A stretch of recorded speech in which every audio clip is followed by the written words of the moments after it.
എല്ലാവർക്കും നമസ്കാരമുണ്ട്. ശ്രീകൃഷ്ണ ജ്യോതിഷാലയത്തേക്ക് സ്വാഗതം. ഞാൻ ജ്യോത്സ്യൻ വിജയം കൊട്ടു.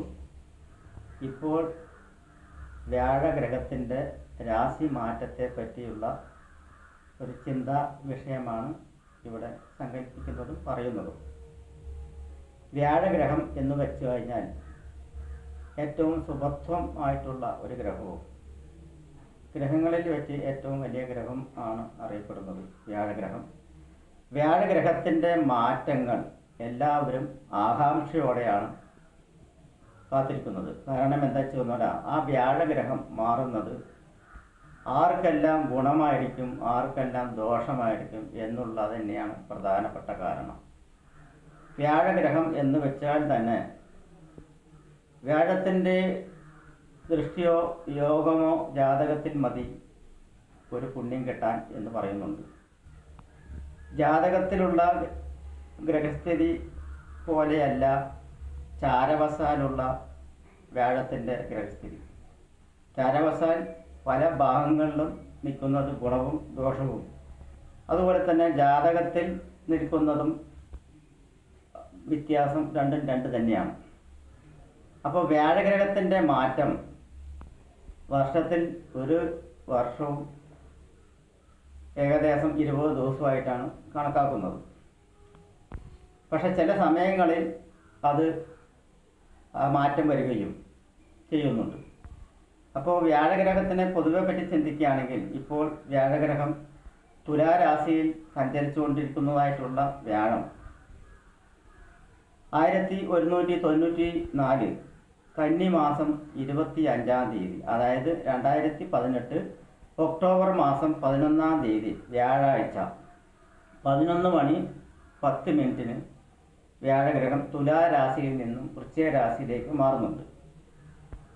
ആ തുലാരാശിയിൽ നിന്നും വൃശ്ചിക രാശിയിലേക്ക് മാറുന്ന വ്യാഴം ഏകദേശം തുലാം, വൃശ്ചികം, ധനു, മകരം, കുംഭം, മീനം ഒരു 6 മാസക്കാലം വൃശ്ചികത്തിൽ തുടരുകയും പിന്നീട് 1194 മീനമാസം 14-ാം തീയതി, അതായത് 2019 മാർച്ച് മാസം 29 വ്യാഴാഴ്ച പുലർച്ചെ ഏകദേശം 3 മണിക്ക് ഈ വ്യാഴഗ്രഹം തന്നെ ധനുരാശിയിലേക്ക് പകരുന്നുണ്ട്. ഞാൻ നേരത്തെ പറഞ്ഞു ഒരു വർഷവും 15 ദിവസം ഏകദേശം 20 ദിവസമാണെന്ന് പറഞ്ഞിരിക്കുന്നത്.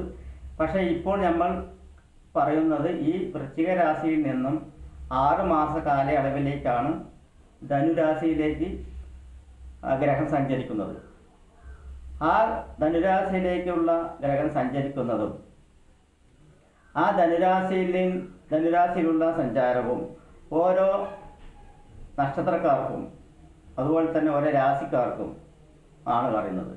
പക്ഷേ ഇവിടെ ഓരോ നക്ഷത്രക്കാർക്ക് തന്നെ പറയണം എന്നാണ് ചിന്തിക്കുന്നത്. കാരണം അത് വളരെ വ്യക്തമായി തന്നെ പറയുന്നുണ്ട്. ഈ വ്യാഴഗ്രഹം എന്തുകൊണ്ടാണ് 6 മാസ കാലയളവിൽ തന്നെ ധനുരാശിയിലോട്ട് ചെല്ലുന്നത്, എത്ര മാസമാണ് എന്നുള്ളതൊക്കെ പറയുന്നത്. പക്ഷേ ഈ 1194-ാം ആണ്ട് തന്നെ ഏകദേശം മേടമാസം 8-ന്, അതായത് 2019 ഏപ്രിൽ 23-ന് അർദ്ധരാത്രിയിൽ വീണ്ടും ഈ ധനുരാശിയിൽ നിന്നും വൃശ്ചിക രാശിയിലേക്ക് ഈ ഗ്രഹം പ്രവേശിക്കുന്നുണ്ട്. അതിനെ വക്രഗതി എന്നാണ് പറയപ്പെടുന്നത്. വക്രഗതി എന്ന് പറഞ്ഞാൽ തിരിച്ച് സഞ്ചരിക്കുക എന്നുള്ളതാണ്. വക്രഗതിയിൽ ഗ്രഹങ്ങൾ തിരിച്ച് സഞ്ചരിച്ചു കഴിഞ്ഞാൽ അവർക്ക് ബലം കൂടും എന്നാണ് പൊതുവെ ജ്യോതിഷപ്രകാരം പറയുന്നത്. അങ്ങനെ പറയുന്ന പക്ഷം ആ ഗ്രഹം വീണ്ടും വൃശ്ചിക രാശിയിൽ സ്ഥിതി ചെയ്യുകയും അവിടെ തന്നെ കുറച്ചു കാലം നിൽക്കുകയും പിന്നെ വീണ്ടും ധനുരാശിയിലേക്ക് പ്രവേശിക്കുകയും ചെയ്യുന്ന ഒരു പ്രതിഭാസമാണ് ഇപ്പോൾ നമ്മൾ കണ്ടുവരുന്നത്. അപ്പോൾ ഒരു വർഷത്തിൽ ഇപ്പോൾ തുലാത്തിൽ നിന്നും ഒരു വർഷത്തിൽ എന്ന് പറയുമ്പോൾ ഇപ്പോൾ 1194 മലയാള വർഷപ്രകാരം.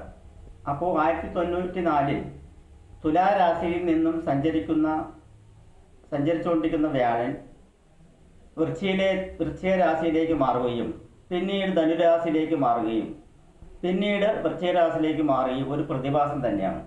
ഈ പ്രതിഭാസം ശരിക്കും പറയുകയാണെങ്കിൽ ലോകത്തിന് തന്നെ ഒരു പ്രതിസന്ധിയിലാക്കുന്ന ഒരു രാശിമാറ്റമാണ്.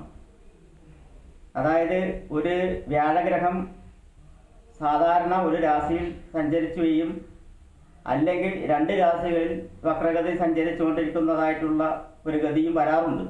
പക്ഷേ ഇവിടെ നേരെ മറിച്ച് 3 രാശിയിൽ സഞ്ചരിക്കുന്ന ഒരു ഘട്ടമാണ് ഇവിടെ വരുന്നത്.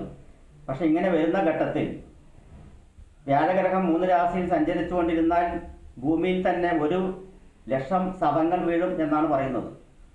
അപ്പോൾ അതിൻ്റേതായിട്ടുള്ള പ്രകൃതിക്ഷോഭങ്ങളും മറ്റുകളും ഉണ്ടാകുന്നതാണ് എന്നാണ് പറയുന്നത്. ഇതിന് പരിഹാരമായിട്ട് തന്നെ ശരിക്കും ചെയ്യാനുള്ള പരിഹാരം വ്യാഴപ്രീതി തന്നെ പറയാം. വ്യാഴം മഹാവിഷ്ണുവായിട്ടാണ് കണക്കാക്കുന്നത്, എല്ലാ ദൈവത്തിനും തുല്യമായിട്ടാണ് കണക്കാക്കുന്നത്.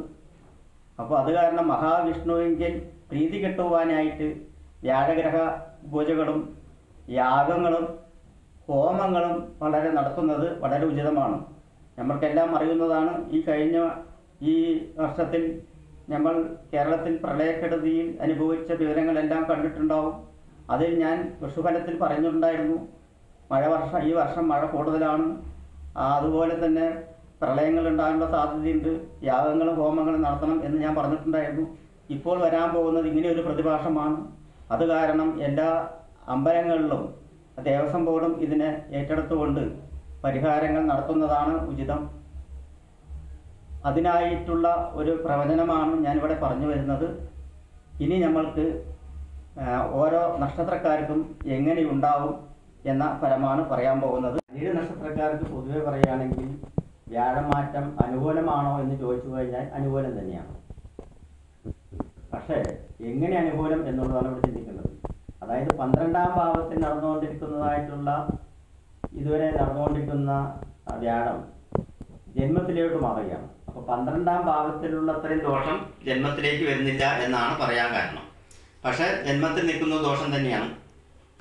പക്ഷെ 12ാം ഭാവത്തിൽ നിൽക്കുന്ന ദോഷം വരുന്നില്ല താൻ. അപ്പോൾ ഇവർക്ക് പൊതുവെ പറയുകയാണെങ്കിൽ തൊഴിൽ തന്നെ മെയിനായിട്ട് നോക്കേണ്ടത്. തൊഴിൽ സംബന്ധമായിട്ട് പുരോഗതികൾ ഉണ്ടാവും. പക്ഷെ സ്ഥാനമാറ്റങ്ങൾ ചിലപ്പോൾ സംഭവിക്കാനുണ്ട്.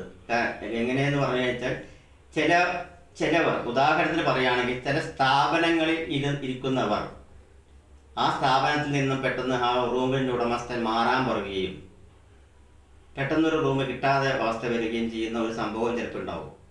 അതുപോലെ ഗവൺമെൻറ് ജോലിയിൽ ഇരുന്ന് പ്രവർത്തിച്ച് വരുന്നവർ പെട്ടെന്ന് ഒരു സ്ഥലം മാറ്റം കിട്ടി വേറൊരു സ്ഥലത്തേക്ക് പോകാനുള്ള സാധ്യതയുണ്ടാവും.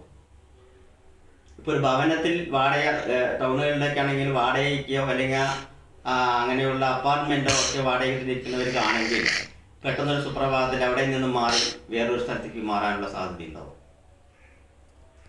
ഇപ്പോൾ സ്ഥാനമാറ്റം ആഗ്രഹിക്കുന്നവർക്ക് സ്ഥാനമാറ്റം ഉറപ്പായിട്ടും ഉണ്ടാവും.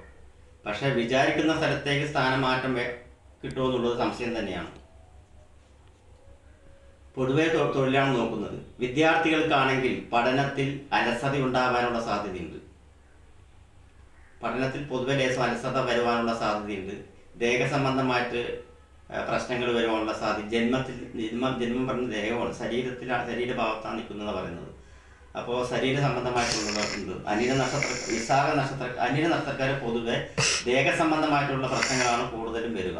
പിന്നെ സ്ഥാനമാന ഭ്രംശങ്ങളും വരുവാനുള്ള സാധ്യത കൂടുതലായി കാണുന്നുണ്ട്.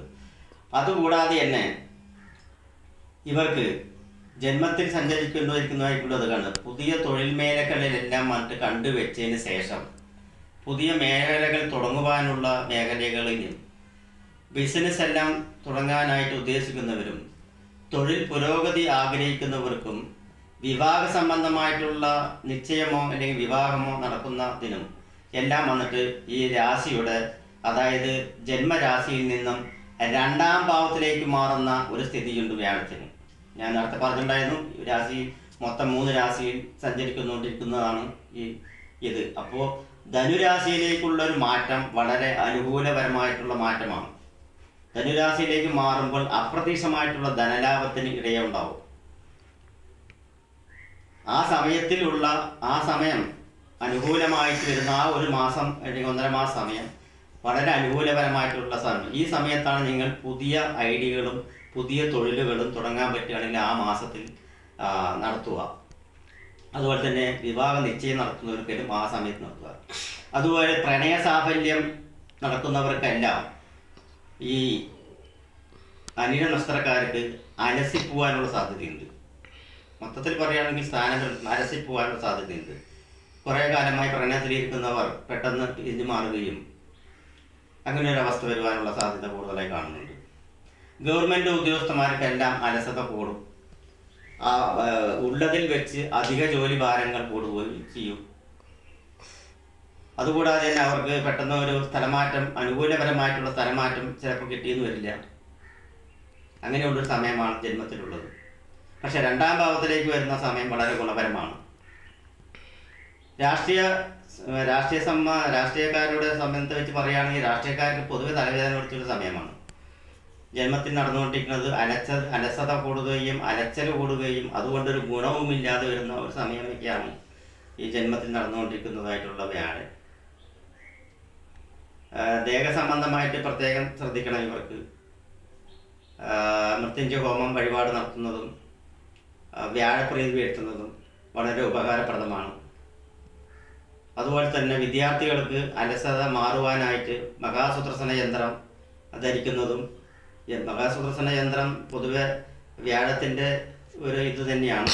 വ്യാഴപ്രീതി വരുത്തുവാൻ സർവവിധ പ്രേതാഭിചാര ദോഷ നിവൃത്തി എന്നാണ് പറയുന്നത്.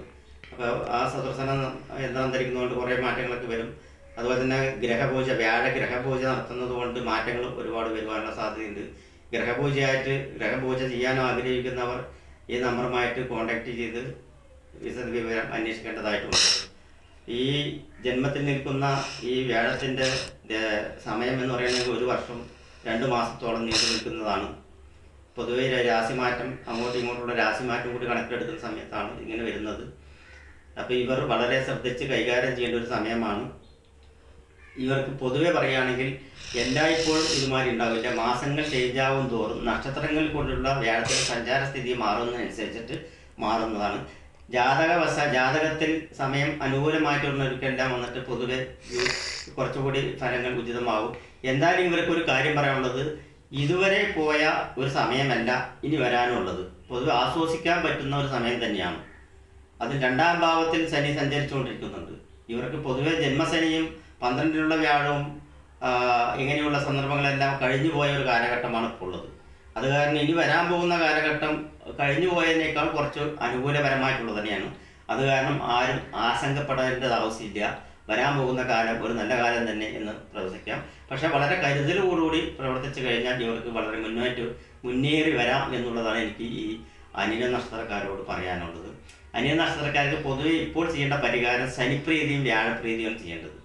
ശാസ്താവിന് നീരാഞ്ജനം വഴിപാട്, എള്ളുതിരി, നെയ്വിളക്ക് എന്നിവയും, അതുപോലെ തന്നെ മഹാവിഷ്ണു ക്ഷേത്രത്തിൽ ഉസ്യമാല, പാൽപ്പായസം എന്നിവയും, ഗുരുവായൂർ ക്ഷേത്ര ദർശനം 2 മാസത്തിലൊരിക്കൽ നടത്തുകയും, അല്ലാത്ത പക്ഷം ഗുരുഗ്രഹപൂജ, അതായത് വ്യാഴഗ്രഹപൂജ പത്മമിട്ടിട്ട് ഇവിടെ നടത്തുന്നുണ്ട്. അതിൽ നിങ്ങൾക്ക് പങ്കെടുക്കാവുന്നതാണ്. വിദേശത്തിലാണെങ്കിലും സ്വദേശത്തിലാണെങ്കിലും ആർക്കും ഇത് ചെയ്യാവുന്ന ഒരു പരിഹാര പൂജയാണ് ഇത്. അപ്പോൾ ഇവർക്ക് പൊതുവെ പോയ വർഷത്തേക്കാൾ ഈ വർഷം ഗുണകരമാണ് എന്ന് തന്നെ പറയുന്നത്. നമസ്കാരം.